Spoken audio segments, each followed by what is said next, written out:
To win 100 victories in 100 battles is not the acme of skill. To subdue the enemy without fighting is the acme of skill.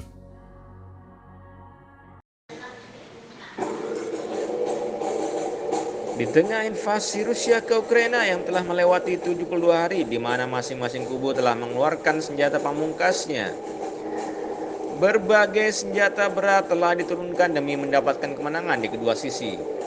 Dari sisi Rusia, mereka menyatakan bahwa artileri miliknya telah menyerang beberapa posisi dan benteng Ukraina pada Kamis 5 Mei lalu. Kementerian Pertahanan Rusia mengklaim telah menewaskan lebih dari 600 prajurit Ukraina pada serangan Rabu malam dengan serangan artileri mahadahsyatnya. Rudal tersebut menghancurkan peralatan penerbangan di lapangan terbang Kanatovo, wilayah Kirovohrad di Ukraina Tengah, serta gudang amunisi berat di selatan kota Mykolaiv. Sementara di beberapa kesempatan Ukraina pun menyebutkan hal sama tentang klaim artilerinya yang mengenai arsenal serta personil Rusia yang berada di Palagan Ukraina.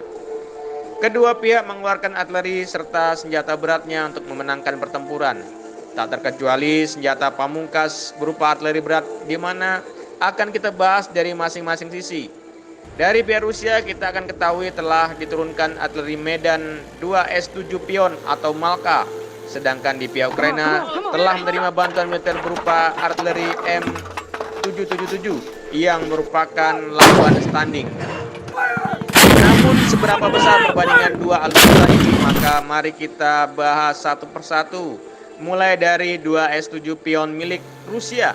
2S7 Pion adalah artileri berat dengan kanon berdiameter 203 mm self-propelled yang dibuat di era Soviet, di mana diidentifikasi pertama kali pada tahun 1975 di Angkatan Darat Soviet dan disebut M1975 oleh NATO. Sementara nama resminya adalah SO-203 atau 2S7. Senjata ini menggunakan sasis yang dirancang berdasarkan desain T-72 atau T-80 yang membopong meriam 2A44 203 mm yang dipasang secara eksternal di bagian belakang lambung. Dibutuhkan awak 7 orang untuk melakukan setup selama 5 hingga 6 menit dan 3-5 menit untuk membongkarnya. Arsenal ini membawa 4 proyektil 203 mm yang dapat segera digunakan. Kehebatan dari 2S7 Pion mampu menembakkan amunisi nuklir. Senjata ini memiliki jangkauan 37,500 meter atau 23 mil, bahkan diperpanjang hingga 55.500 meter atau 34,5 mil dengan menggunakan RAP atau Rocket Assisted Projectiles. Salah satu fitur menarik dari Pion adalah adanya alarm kebakaran karena ledakan senjata yang ditembakkan begitu kuat sehingga secara fisik dapat melumpuhkan prajurit atau awak yang tidak siap di dekatnya dari kekuatan yang menggetarkan. Pion dilengkapi dengan alarm tembakan yang dapat didengar karena memancarkan serangkaian nada peringatan singkat selama 5 detik sebelum penembakan. 2S7 membawa total 14 awak di mana 7 personil diangkut dengan kendaraan tambahan. Sistem ini membawa 4 butir amunisi, 4 putaran lagi dibawa oleh kendaraan pendukung. Karena jarak yang jauh, kru dapat menembakkan 1 atau 2 putaran dan meninggalkan posisi sebelum putaran pertama mengenai posisi musuh yang berjarak lebih dari 40 km. Hal ini membuat 2S7 tidak mudah terkena tembakan kontra baterai dan baterai milik musuh dengan radar kontra baterai seperti Arthur. Sementara itu di pihak Ukraina dapat kita ketahui bersama telah disuplai dengan howitzer M777 yang memiliki diameter cannon 155 mm. Tarik, senjata ini juga digunakan oleh jiran kita Australia, Kanada, Saudi Arabia, Amerika Serikat sendiri dan saat ini digunakan oleh Ukraina sebagai senjata pertahanan diri terhadap invasi Rusia.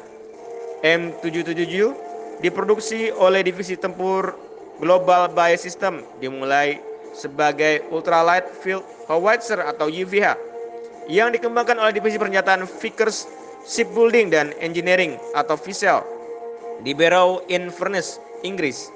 VSEL dibeli oleh Buy System seperti prototipe UVH telah diproduksi dan didemonstrasikan. Akibatnya Bai menjadi bertanggung jawab untuk penyempurnaan desain masa depan dan menamainya senjata itu sebagai M777.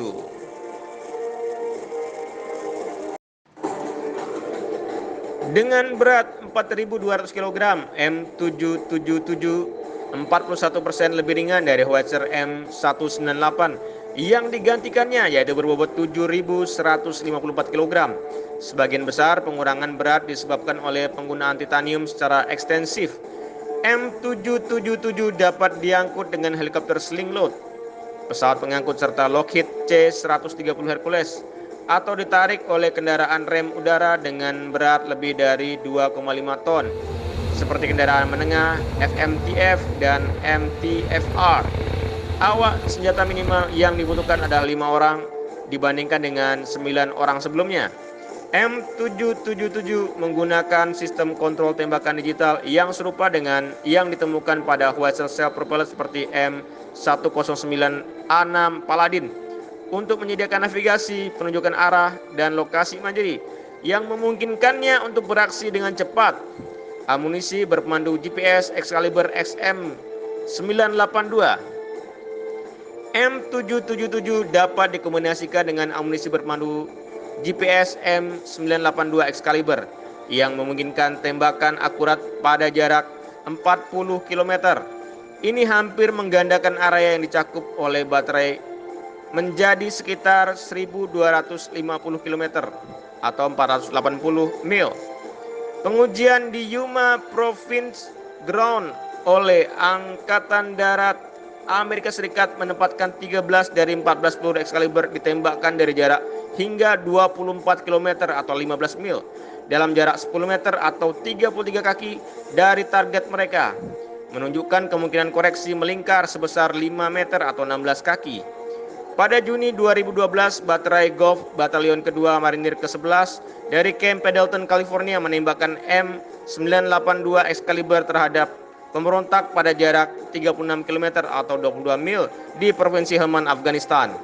Ini adalah tembakan operasional terpanjang dalam sejarah Howitzer M777 dan tembakan artileri tabung operasional terpanjang dalam sejarah untuk Korps Marinir. Pukulan terjauh dari amunisi Excalibur oleh Angkatan Darat Amerika Serikat adalah 30 km atau 19 mil di Irak. Demikian perbedaan kesaktian antara Pion dan M777. Siapa yang lebih unggul? Silakan beri komentar Anda di bawah kolom ini. Hatur nuhun.